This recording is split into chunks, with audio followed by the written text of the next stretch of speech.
Planting time is here.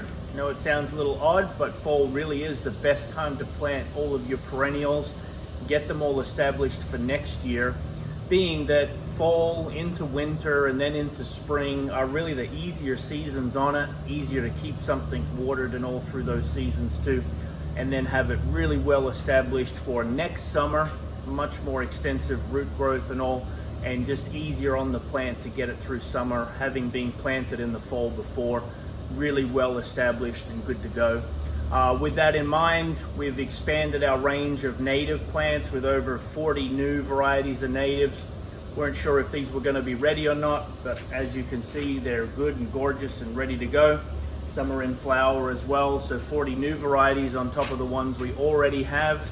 Lots of perennial herbs, a lot of different berries as well that you've come to expect from us. Come on out, we have 25% off all of our range of perennials. As always, there are a few exclusions here or there, but for the most part, all of our plant material is 25% off. And again, enjoying kind of getting out as it cools down, getting stuff established, having it ready. So again, now's a great time to come on out, check out all the new varieties, pick something up, get gardening, and as always, we look forward to seeing you at the farm.